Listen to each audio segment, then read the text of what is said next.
Are you talking shift? We are. It's time for the We're Talking Shift podcast. Now. Here to talk shift, Loree Bischoff. We're Talking Shift. Hello, everyone.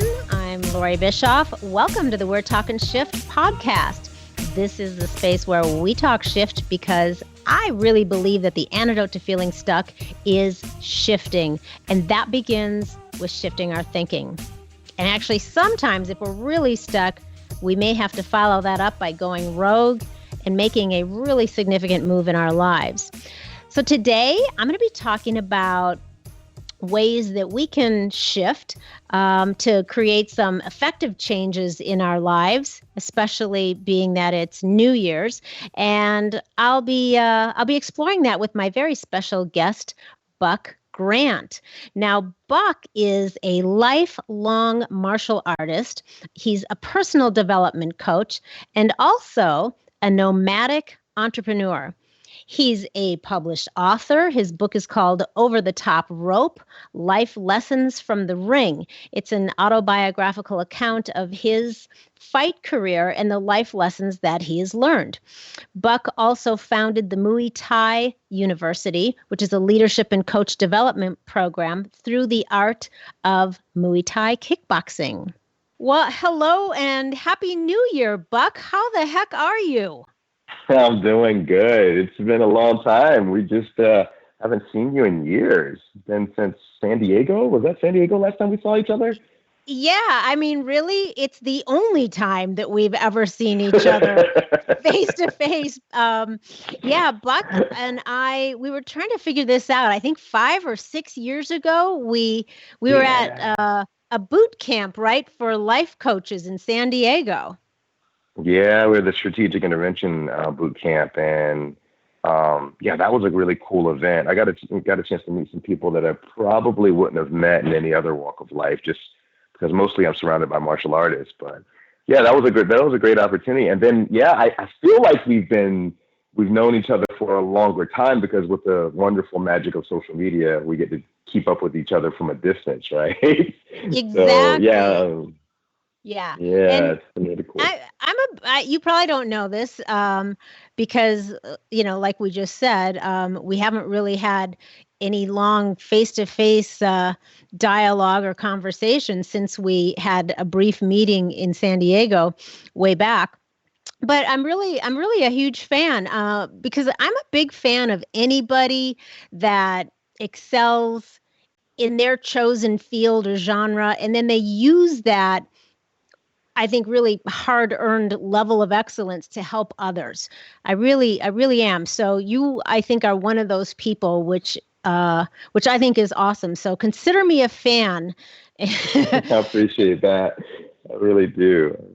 I'll tell you what, like when you were writing your book, or your book had already come out or just come out when I met you, and I was in a little bit of a stalling phase when I finished when I was writing my book right around when I met you. And I think just seeing someone else succeed and getting one out and getting their word out was really, really influential for me finishing that last part, because that last part of that book was, I don't know. I mean, how long did it take you to write your book?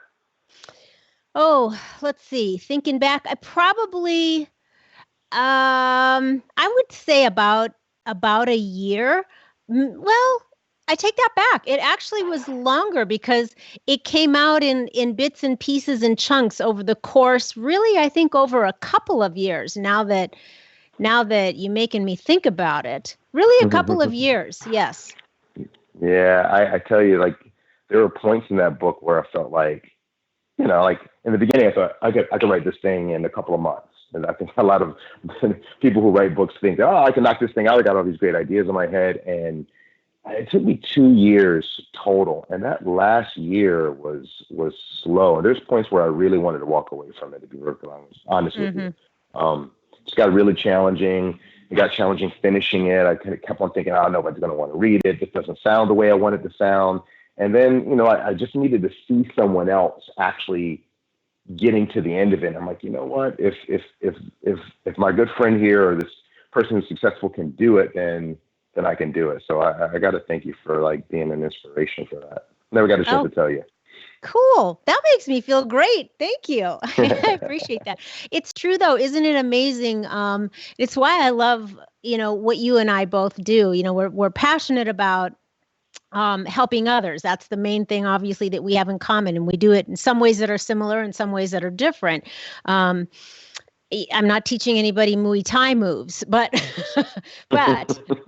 but we are coaching and we are helping people to, enhance their lives in the ways that are important to them through the things that we both do.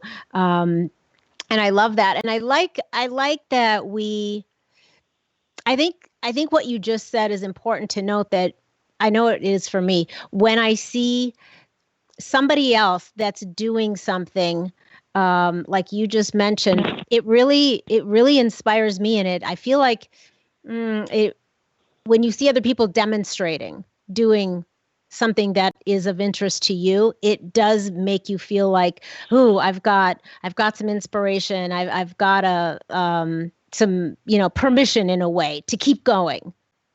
Oh yeah, for sure.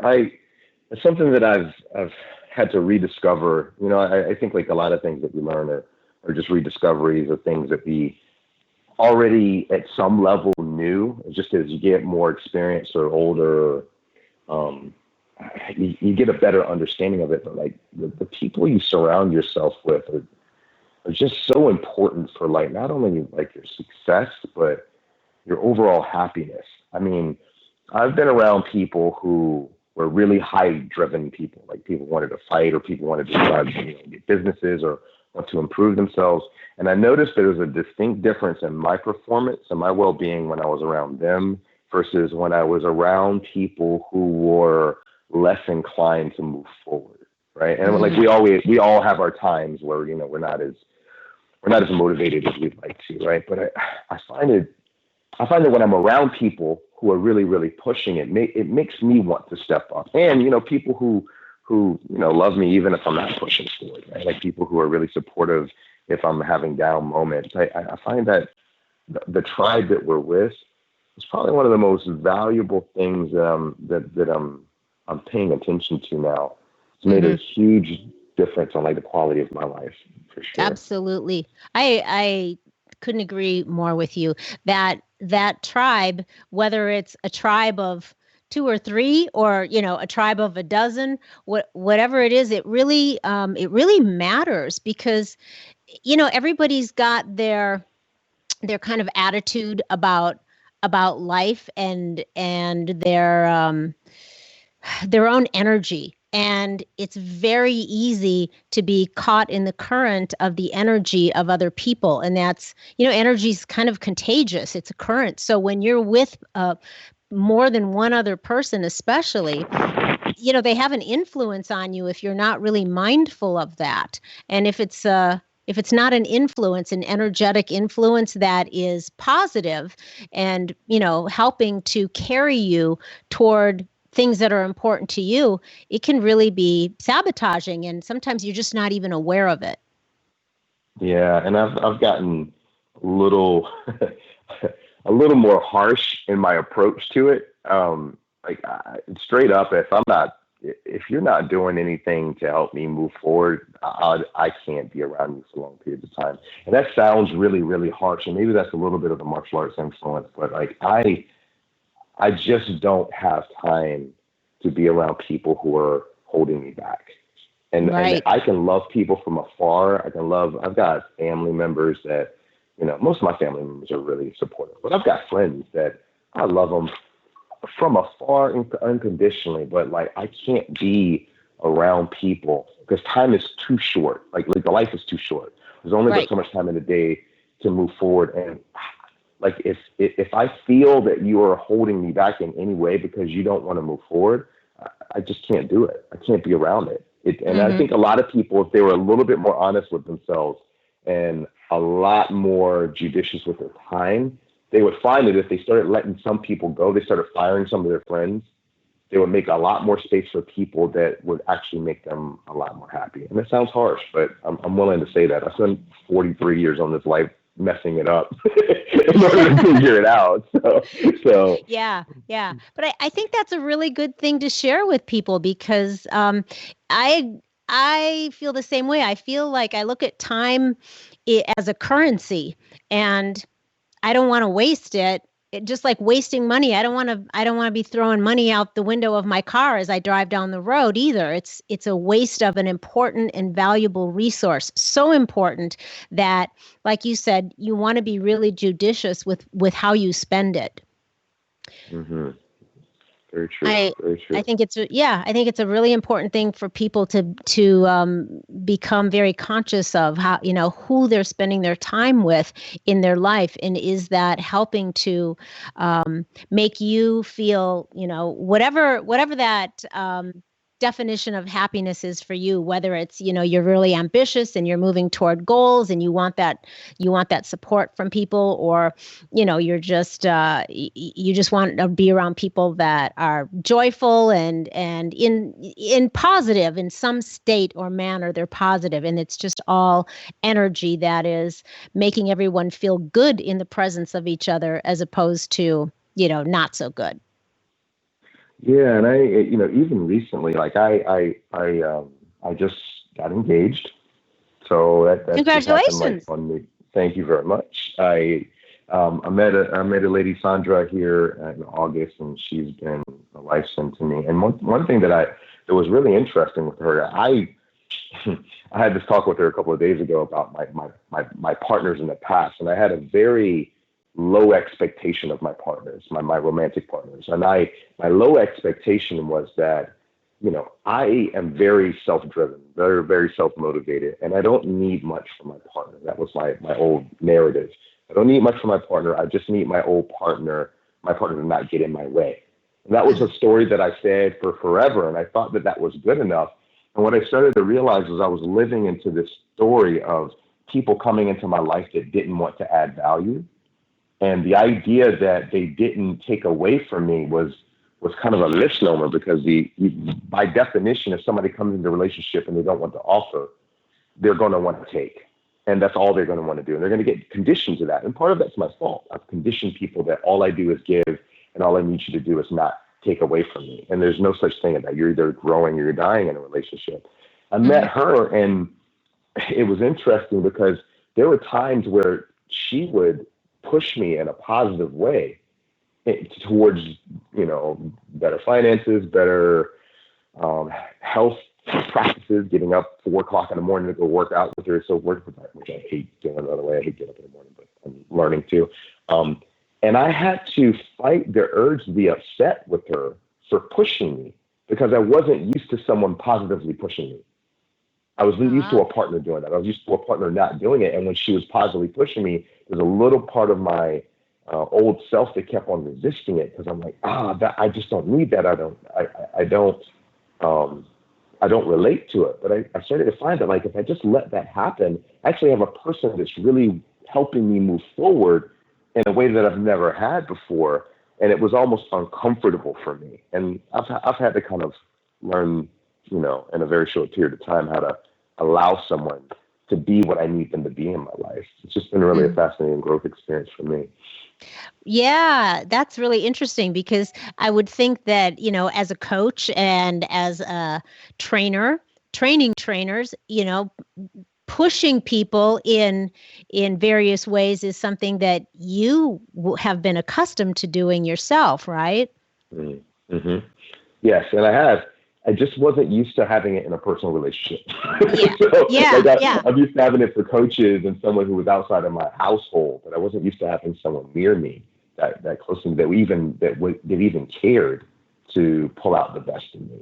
I was once again so used to being self-sufficient, doing it myself, and it was nice. It has been very, very nice, and it's helped me. Yeah, and it's helped me go into a lot of different areas of my business that I was a little bit afraid to go to until I had the proper support around me. What a gift she is. Yeah, she is. She's a hard pushing lady. And I need that. Like I have very ambitious goals in my career. I I'm a nomadic martial artist. So I'm a martial artist who does not teach in gyms, for example, right? So most martial artists like either own a gym or work in a gym, and I don't. I'm not a part of any gym. Um, I'm completely nomadic. I'm completely wherever my work takes me is where I go. Well, And that is, that yeah, takes a that's certain, really interesting. I'm glad you're talking about that because I wanted to ask you about that. What exactly do you mean by nomadic entrepreneur and nomadic martial artist? So that explains a lot. yeah, it does. And it's something that like always called towards me. There was a conventional way of being as a martial artist where you just accepted that this is the way if you're going to do this as a career, there's a certain way you're going to do this. You're going to own a gym or you're going to work for somebody else. You could be a professional fighter, and I did a professional fighting thing for a short period of time. And you can make money that way. But if you were really going to have a career, you had to have a brick and mortar gym. And I, a long time ago, realized that like once I could get on an airplane and decide that the world was a really small place and I could go anywhere I wanted to in a very short period of time, like I never wanted that type of lifestyle to end. But I was told that, well, if you really want to do this as a living, you're going to have to build a gym. And I owned 2 gyms in the past, and I really enjoyed that aspect, that career of my life. But I was always called back to being on the road, back to going to different places and training different people how to be better leaders. That was always a call for me. And I had to like literally deny the idea of having a job for another gym in order to completely commit to this nomadic life. I had to literally burn the boats, as they say, in order to do this. And it's been, it's had its trials and tribulations, but I'm very happy to be committing to this life. Wouldn't have it any other way. Wow. I think it's really cool that you are, because that takes a lot of courage to go, you know what, I'm gonna buck the status quo and no pun intended, and burn the boats, which I love that. I love that saying. And it sounds like, and this is like perfect because I always, consider the stories that my guests tell me about how they went rogue in some way. Those are really valuable stories. And that's really one of the things that you just said you had to do. But going rogue was you had to go against, to do what you wanted to do, follow your calling. You had to do it different than it's always been done, and that you were told was the only way to success. Yeah, it was. And we're talking about going rogue and a going rogue community, right? Like to be a martial artist as a career path was not the most popular decision when I was growing up. I mean, my dad was a longshoreman, and my cousins and my brothers, they all worked on the docks, unloading ships, making really, really good money. And it was a union job. So if your last name was Grant, like mine, you basically were promised a job as long as you decided to go do it. I made really good grades in school. So I was one of the few kids in the household that had the opportunity to go to college. But the only opportunities really were to either go to college, be a longshoreman, or go in the military. And I contemplated college. I went to college for a little bit, and I was not a great student. Just didn't enjoy someone telling me to sit down and listen to something that didn't apply to me. I hear you. I love, right? I mean, I love the idea of the military. I have a lot of clients who are military, and I love them unconditionally. But I just didn't want anyone to tell me where I should go and when I should wake up and how I should do it. So that didn't work out. And I saw martial arts, and that was the thing that really called to me. And my dad didn't like that, and a lot of people around me are like, "That's a great hobby, but you can't make a career of it." Fast forward 10 years, I opened up a gym, owned a couple of gyms, had a big fight team. Really, really enjoyed that aspect of it. But then the next stage of it was for me to say, I don't want a brick and mortar gym. I want to be able to travel and teach teachers. And that just wasn't something people did. And now I'm doing it. So, and trust me, it does not come without its trials and tribulations, right? But what doesn't? And what doesn't? What isn't hard, right? So. Yeah. That reminds me of I feel like there was a Facebook Live that I saw that you did recently. What was it about the challenge? And it's hard. What was it? It was getting out of your comfort zone, and do Oh you? yeah, Yeah, doing yeah, hard but. stuff.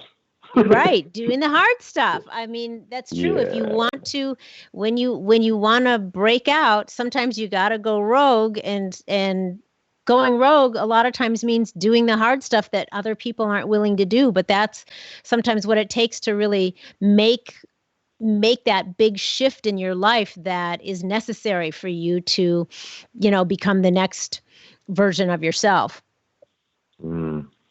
Yeah, like I mean, you as a coach, you probably played around with, we played around with archetypes when we were in our coach training, right? You have a Mhm. lot of different archetypical characters inside of us, and then there's that archetype of the character that we want to become.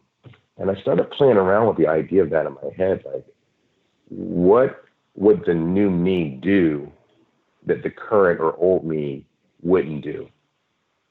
And that could be anything. I mean, that could be something huge like, all right, I'm going to get up early in the morning and go work out when I normally don't, right? Or Mhm. it could be something as small as like, I'm going to drive to work a little bit differently today. I'm going to walk up the flights of stairs instead of getting on the elevator. It's like, what is one thing I can do today that the new me would do, but the old me wouldn't? And I think that like just doing something hard on a daily basis just allows you to access and get in touch with that typical you. That's the hard thing. It builds like a certain level of confidence to let you know that I can change. And Yeah. I always tell people like start with something small and something hard but attainable. Like what is it like, even if it's just setting your alarm clock 15 minutes earlier than you normally get up, that's something that the old you didn't do. And that old part of you starts to die and that new part of you has room to like grow into. It's just building a new habit and living into that new archetypical self that's being, created in that moment. And that's what's really helped me. Like I hate mornings. I Mhm. I get my girlfriend loves mornings. We're getting up before the sun is up, Lori. That makes no sense to me. Wow. It makes no sense to me. I agree. I'm taking notes.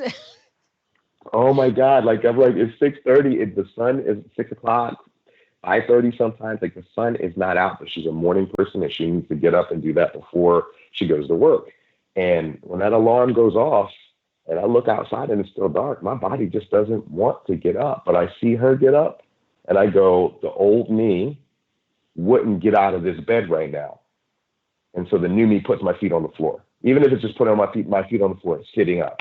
That's something that the old part of me did not do. I'm setting a new habit. I'm building a new archetype. Yeah.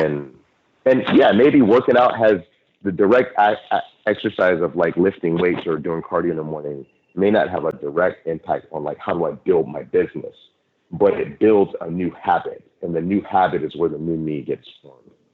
Mhm. And that's, I think that's something that is attainable to all people. Right. Yeah, no, I see what you're saying, because when you build those new habits, something that you can do now, even if it's just like you said, getting up 15 minutes earlier because now it's dark and it seems very counterintuitive to get up in the dark. I hear you. But being able to master that, that's a skill then that you can take. Well, if I mastered that, I can master the next thing and the next thing, and that does spill over into the other aspects of your life, like your business. So I think it's a great exercise to take seriously, because it spills over into all the other areas of your life. And I think this is a great time to talk about, because this really leads into it's that time of year, people's New Year's resolutions, right? I mean, we're Hmm. in the middle of January, and I was looking at some statistics, and let me tell you what I found. 27. Now, I don't know how accurate these are, but I kind of took some general stats from a few different places and got an average. So about 27% of people typically abandon their New Year's resolutions within a week.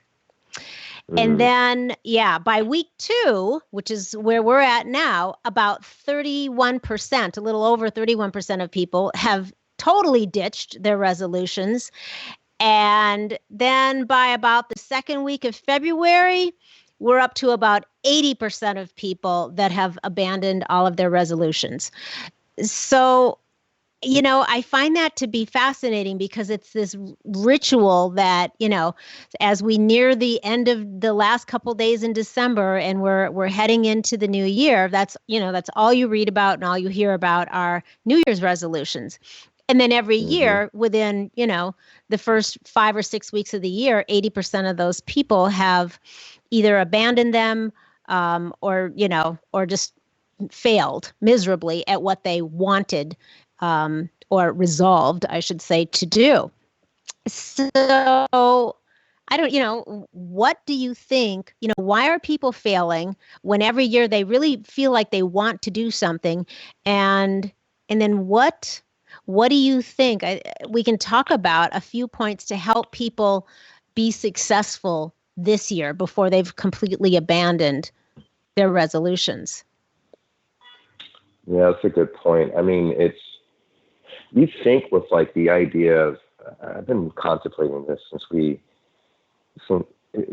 new year, and you think with like social media that we would have better success ratio with that because, everybody's posting and you have quote unquote social support from the web and whatnot of people, liking your posts and getting that nice little dopamine drop every time someone likes the fact that you got up and you did your cardio in the morning or whatever.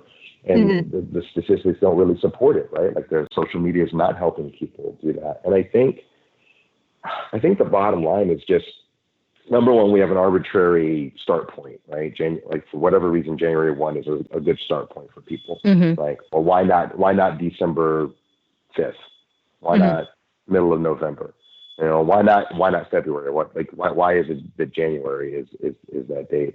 But I think more important is just we're not really conditioned to celebrate the small victories. Like we want the big victory. We want to lose 30 pounds yesterday, and you know what I mean? Like there's no celebration of what we talked about a second ago. Like I literally got up 15 minutes before I normally do today. And that was a win for me. And guess what? Nobody saw it other than maybe my wife and my dog, right? Like nobody else saw it. I can't post that because it doesn't make a real cool picture on my Instagram that I just got out of bed. Like there's nothing cool about that. But it's like those moments where, I posted on my Facebook page not so long ago about grinding in silence, right? Yes. Like in the fight world, champions are built in the AM and late at night when nobody is watching, when you're doing your road work and there's no one out and you're in the middle of the gym when the place is empty and there's nobody rooting on or supporting you. There's no cool picture to take. It's like, those are the moments when you're really being built, not those highlight moments that you see on your news feed. Those are, and social media as a whole is just a highlight reel of your life. It's like the 1% of the 1% of what's really going on. Like where you're really doing your success is when nobody's looking at you. That's the definition of integrity. It's that I got up and I did that thing even though nobody saw me do it. And I think if people could give themselves a little bit more credit and pay more attention to that rather than the thing that's going to make them look popular, I think they would have more success. I don't know. What is your take on that? Yeah. Well, I love everything you said. I think it's absolutely true. And especially when you relate that to the definition of integrity, that's a big thing with me is integrity. It seems like in so many ways it's such a dying characteristic that I find it. I'm really big on integrity, and I try to. It's one of my top values in life, and I like the way that you relate that to, what are you doing when nobody else is watching you, and if you're giving the full attention to yourself and the things that you want to achieve for you, then you are less concerned about trying to solicit attention from the outside world to give you props. You know what I mean? If that's what you Yeah. need to keep going, that then you're kind of dependent upon that for fuel. And so it's not as self-sustaining, because what happens when that's not really there? And wouldn't you be more likely to have the kind of success that you're looking for, as pertains to your goals and visions of what you want in your life, if it's really internally motivated? And like you said, that means you're doing what you need to do, in the wee hours of the morning when it's dark, or late at night, or in the quiet of your empty house during the day when nobody's around. Whenever it is, I think that's really important to note. And I loved that Facebook Live that you did. I noted that because it's so important to have that level of commitment to yourself, without the need for making sure that everybody else knows what you're up to. Yeah, and I mean, just to kind of, I know it's really well put, and just to kind of reiterate what you're saying about wanting someone else's validation. Yeah. And we were talking about Jordan Peterson before, and his Yes. books for life, and one of them that we didn't talk about earlier was that he said to treat yourself like someone you're responsible for taking care of. Yes. Right? Treat yourself like someone you're responsible for taking care of, which means that, the person that matters the most is looking at you is you. Like, if it doesn't matter, if the person in, Bulgaria looking at your social media feed likes your post. Like, the person that matters is that person that's looking at you. Like, you're looking at yourself and going, I'm very proud of that person that just got up and did that thing. And Yeah. I'm also very empathetic of the person who didn't get up this morning, but is going to get up tomorrow because he always has the next day. Like, if I'm the person that I'm most responsible for, and I'm the one that I'm most responsible for impressing, then it doesn't matter so much what the other people do. And I treat myself like someone that I'm responsible for taking care of. I mean, people will take care of their dogs better than they'll take care of themselves.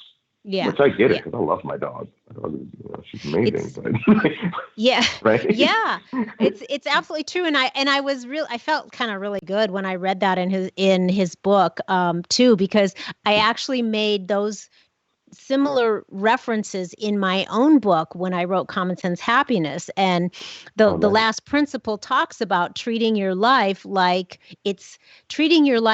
you're dating it, which essentially is, how are you showing up for yourself is in the same way that you would be showing up for somebody that you really wanted to impress, like on a first date. You know what I mean? I love that. Yeah, so it's kind of a similar thing. How are you being responsible enough to show up at your best just for you? So it's very similar to what Jordan Peterson was writing. And I also use that reference, the same one, about how people treat their cars and their pets better than they treat themselves. And it's an interesting thing to think about, isn't it? Yeah, I love the dating reference. It made me think of something, because I had a go old friend of mine tell me this, and it stuck with me for 10 years. It's been 10 years now. And she always said that, when you date someone, you initially, they don't really meet you, they meet your representative, right? Like they meet your best foot forward. That person's all cleaned up and you're opening doors and all that. And it's like, right. Ideally, that's the person you want to have throughout the entire relationship, right? But right. I think to illustrate the problem with people in New Year's resolutions is that they almost treat it like Americans date people. Like, there's the honeymoon phase where it seems really fun and fast and everything is exciting. I'm getting up and I'm putting on my clothes and I'm working out and I'm in the first few days and everything's cool. And then, I'm sore and now I'm tired, Right. and I'm hungry, and I'm like, oh, this isn't romantic anymore. And like, I'm gonna Yeah. go back to doing what I did before. And no Right. wonder so many relationships don't work, right? It's Yeah. The like, bloom is off the rose at the end of week one. yeah, right. Yeah, exactly. It's not exciting anymore. But then it's like, okay, well, in a long term relationship, what is exciting? What are the things that you look forward to? What is do you look forward to the stability of it? Do you look forward to the fact that you can commit to something long term, and that says more about you than you just having a quick and fast 2 weeks. I think this is having a different relationship with it. I love that what you said about that. I'm gonna remember that. It's gonna help me with other clients. It'll help me with other Yeah. things. No, trust me. I'm taking notes too. I'm setting my alarm 15 minutes earlier tomorrow. So you've Oh, already given me some good coaching tips too. but awesome. You know how that goes. It's rough, let exactly. me tell you. But you start to build a little bit of you start to look forward to it after a while. At least I Yeah, have so far. So. totally. Totally. So, um, I just, I really, I want to be able to maybe see if we can come up with just a couple of other things, maybe two other things to let our listeners know about their New Year's resolutions. And I love I love what you said about, I mean, we've given them a couple things really already. Just, it doesn't have to be a big thing, small shifts. For example, getting up 15 minutes earlier. I think that's, small shifts is a really, really good point, because really you're trying to establish, maybe break old habits and establish new habits. And I think, being willing to do something that you can sustain. It's not such a massive leap that you can only sustain it for a week or a couple weeks. Whereas if you take things in smaller steps and incorporate them into your lifestyle, then it Mm, is much easier to sustain it long term and literally start to kind of shed the old skin and create, this new shiny skin, so to speak. Um, hmm. so I think that's really, really good. And then integrity, the grind in the silence. I think that's a really good point. What are you doing when nobody's watching and when nobody sees what you're doing? Can you do it just for you without if none of that other stuff is available, without the accolades from a million people on social media? um, Hmm. and I'm wondering if how you feel, what are your thoughts on how you frame it? I don't personally, again, for me, I don't believe in New Year's resolutions, because I think a lot of times it's like you said, that we have this date of January 1st. And I guess, it's just kind of that new beginning vibe that everybody has at the beginning of a new year. It's kind of like a Monday for me. It's like, ooh, a new book, Right. a new opportunity. And I like that. But if you're really committed, if you really have a serious goal, a serious vision about something that you really want to create in your life, you're not interested in waiting for a date. You're going, I'm going deep, and I'm going now. Whatever day it Yeah. happens to be. And Whatever. so, Yeah. and maybe it's more about the difference in how people frame it, as people are saying resolutions, but is that to people more like wishes?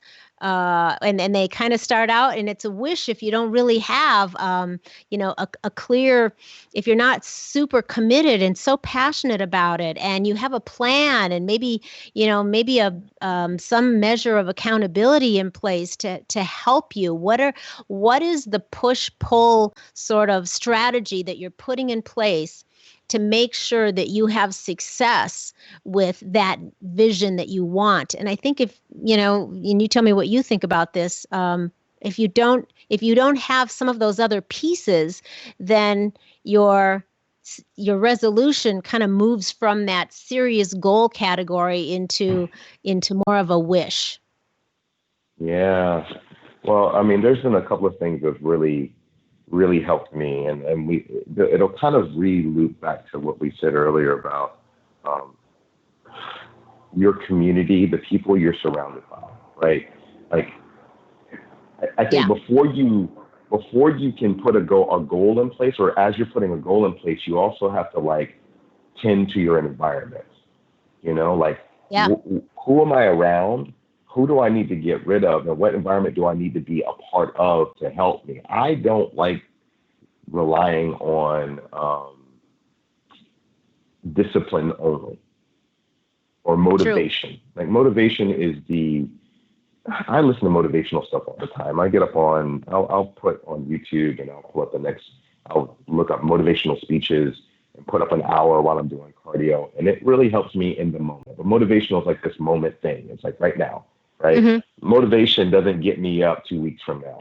Motivation doesn't get me up when I'm sore, when I'm tired, when I'm hurt. Like that's a feel good thing. I'm waiting before I do it. And when you're training or you're building a business or building a relationship, there's a lot of times that just aren't going to feel good, but you still need to get the work done. And I think that being in a proper environment where you're surrounded by people who are moving in the direction that you're going is very influential. Like the idea of a tribe of people that like let's face it, there's certain people I don't want to let down, right? If I have a coach or have 3 or 4 people who have decided in the next 12 weeks, we're going to take our business to 10X or whatever. And every week I've got to answer to those people. Like they're going to ask me like, what did you do last week? Did you get up? Did you call 5 people today? Did you do your cardio? Whatever that thing is. Mm-hmm. And it's like that positive pressure of people around you is instrumental. And then looking at the people that are really like the people who are going to encourage you to stay in bed, for example. Right. Those are the people that you got to fire. You got to get them out of your life.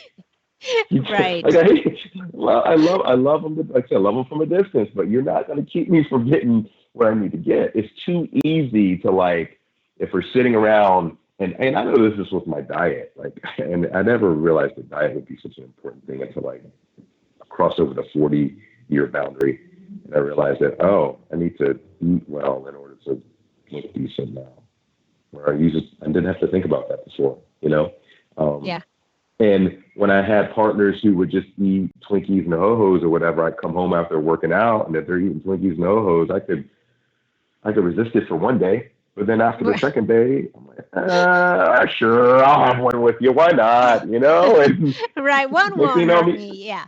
One won't hurt, but one every day for 365 days will. And when I started being around people who ate well all the time, it made it easier for me to make the decision. I didn't have to like go on my own self-discipline. It was like a communal discipline that had to occur. I think that's one of the most important ones, in my opinion. Yeah, I agree. I think yes, you have to have your environment is got to be set up for success to help you setting yourself up so that you don't have unnecessary challenges in your path. Like, yes, people and their habits that are completely counter to what you're trying to achieve. It's, it's not that it can't be done, but wow, it sure can make it a lot more challenging for people. I feel like the other thing that is important when you're coming up with your, whatever your goals are, and if they happen to be on New Year's or not, whatever your resolutions are, I think that really understanding your deepest layer of why do you want what you want? Why do you want to achieve this particular goal or vision of yourself? What is the most important reason for you that you want this in the first place? So that way, because like you said, willpower and discipline and motivation will only get you so far. But if you don't have the deepest, really compelling reason that it's so important for you to get this, then it's hard to stand strong when your willpower is tested, Mm-hmm. What will you lose if you don't get this? What are you sacrificing? What's the cost to you if you don't achieve this? I think if people take the time to really think through that, all of the layers of why you want what you want, so that you've got something other than the external things helping to push you and keep you on track. I feel like that's a really important point for people when they're trying to achieve a new vision of some sort. Yeah. Have you? Of course, I'm assuming you've seen Simon Sinek's Start with Why, or read his book, or seen the TED Talks of it. Have you seen that before? I have not. Oh, Sounds that like I need thing to. changed my life. Oh, it changed my life. I was going through a slump several years ago where I almost walked away from martial arts altogether. I had had a bad run through with business, and I was going through a divorce, and I had a bad taste in my mouth about martial arts. I couldn't figure out like what was the point of me even doing it anymore. And a friend of mine named Kibo Robinson, he's a martial artist in Vegas, sent me this video by a guy named Simon Sinek, and it was a TED Talk, and it was called Start with Why. And it talked about basically if your why doesn't make you cry, you need to dig deeper.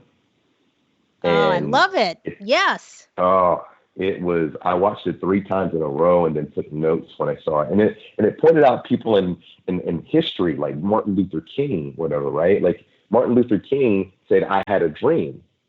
He didn't say he had a plan. He had a dream. Mm-hmm. And he had people around him who had a plan. But he knew at his deepest depths of his soul what was most important for him, like for people of all kinds to be happy and free. And anytime things got tough, he could always go back on that and go, I can imagine a world where this is possible. And that is why I get up in the morning and do the hard things and encourage other people to do the hard things. And when I saw that, it re-energized me to get back into martial arts because I had forgotten why I did it. And I remembered that martial arts was the thing that made me, for once in my life, feel strong and capable of taking care of myself and making myself into something that I wasn't. And I wanted to help other people achieve that. That was the thing that I had forgotten. And when I had forgotten it, I wanted to walk away from it. But when I remembered it, I was like, I can never walk away from it now, no matter how hard it gets. I can always stay with this because I know why I do it. I know what my why is. That video changed my life. And I would definitely highly recommend it. Great point. Yeah, it sounds like I need to, because that's what I was just talking about. And I talk to my clients, my coaching clients about that, because everybody's trying to, get to the next place for themselves. What is that next version of themselves, or what is the next accomplishment? What's the next achievement? What is it? And that's what we like to start with. Well, why is that important to you? And you do have to do some digging, because usually the first couple answers aren't really the most compelling, deepest reasons. You do have to go through like about 7 layers to get there. Yes. But yeah. Start with why. It. So good. Why. That's what I'm going to look for that. Yeah, and even what you said about digging deeper, and which is something you do with personal development coaching or life coaching. It's like, if you really want to know how to do something hard and you want to become something else, you got to go past that first layer of why you're doing it. Like working out and saying like, oh, I want to lose 50 pounds. You go, why? Oh, I want to have a 6-pack. Well, why? Well, it's going to make me look better. Well, why? Well, because I'm going to feel better about myself. And when I feel better about myself, then I'm going to be able to accomplish more things, and I'm going to be able to maybe fight that that negative aspect of myself that has always creeped in my head. But now I realize I can combat that because I changed my body. Like if I dig deep enough, I can find that thing. But the thing on the surface is never going to keep you there. It's just not enough, right? Exactly. It's too easy to abandon the thing on the surface. Yeah, because ice cream's delicious. Ice cream is delicious, and a 6-pack is not. I know. Yeah.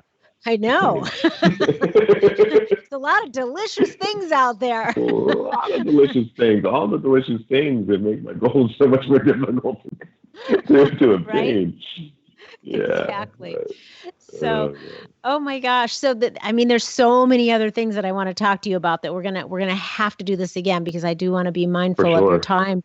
I have another question that I want to ask you. I think we've done some great things, giving listeners some really good points to help them with their goals and or resolutions at whatever time of year they decide to implement them. But before I ask you my last question, I want to give you an opportunity to tell people where they can find you. I mean, you're a coach and you're a trainer, and you've got your book out. So let us know where everybody can find you and your services and everything, all the good stuff you have to offer. Sure thing. So you can all go to buckgrant.com and you can see where all my coaching courses are coming. I also do personal development coaching. You can get my book from there, and a lot of my retreats and workshops are all listed in that place. And you go to Instagram, Buck Grant, you can follow me there. And if you go to Buck Grant's Muay Thai University on Facebook, you can find me there as well. Beautiful. Thank you. Thank you for sharing that. Okay. So my last question for you is, what would you say and share with people about the value? What is the value of going rogue in your life? If you have to, going rogue by your own standards, because those standards are going to be different for everybody. So by your own standards, what do you think you would like to share with people about the value of going rogue? Well, I think at its core, going rogue is in essence doing something that hasn't been done or isn't widely accepted, or to put it even in deeper terms, something that is outside of your current reach, but something you strive to become. And in order for you to become something more than you are right now, or a better version of yourself, it is necessary for you to step out of the confines of what you know as normal and become more of yourself. I think that, because we're tribal creatures, we're very soft-bellied, frail creatures that rely on tribalism, we rely on each other in order to be safe. I think the tribe aspect has a double-edged sword in the fact that we are conditioned to go along the status quo in order to think that we're going to be safe. But we no longer live, most of us don't live in a world where if we break away from the tribe, we're actually going to die. Right. As a matter of fact, in this current world, we're the safest we've ever been. Most of us are the safest we've ever been. Yes. We have the luxury to actually break away from the tribe, go rogue, and do something that's never been done, and possibly bring that back to the people that we love, the tribe that we care about, and make them stronger. There's Hawaiian cultures, for example, old Hawaiian cultures that used to, and maybe to this day still do, would celebrate the fact that every person is unique and different that comes into this world. And that our job is not to make a baby or a new person conform to the tribe. It is our job as a tribe to find out what is your special and unique gift, to help you cultivate it, to help you find it, and then help you bring it back to the tribe to make the tribe stronger. And I think that if we had more of that idea, then going rogue would be something that the entire tribe did, not just one person. Oh, I love that. I love that. I have not heard that before. That is hugely valuable. I love that. Perfect. Perfect. Thank you. Well said. I wish I made it up. I wish I made it up, but I can report what I know. No, that was awesome, Buck. Awesome. So listen, this has been really, really fun. I am so glad that you were able to take some time to hang out with me today. And I think we shared a lot of great stuff for everyone. This has been awesome. And I hope you'll consider coming back at some point. We have a lot more we could talk about. And I really, I wish you well, and may this new year bring you nothing but the best in all areas of your life. Thank you so much, Buck. I appreciate it, Loree. Thank you for having me. And thank you for everyone for listening in. This has truly been an honor, and I'm glad to get an opportunity to share my own personal version of the truth and to catch up with a person that I really admire. I appreciate it, Loree. Thank you. Thank you. Take care. Okay, so if you liked what you heard today, please make sure that you are subscribed to Apple Podcasts, and I'd love it if you give me a rating. You can also find me on SoundCloud. And if you are interested in private coaching to help make some shift happen in your life, just connect with me on Facebook or through my website, LoreeBischoff.com. We will talk to you next week. So Hey, stay feisty, my friends, and go make some shift happen. You too, Gary V. The preceding podcast was a TJ DeSantis production. Comments, questions, and inquiries can be directed to DeSantisProd@gmail.com.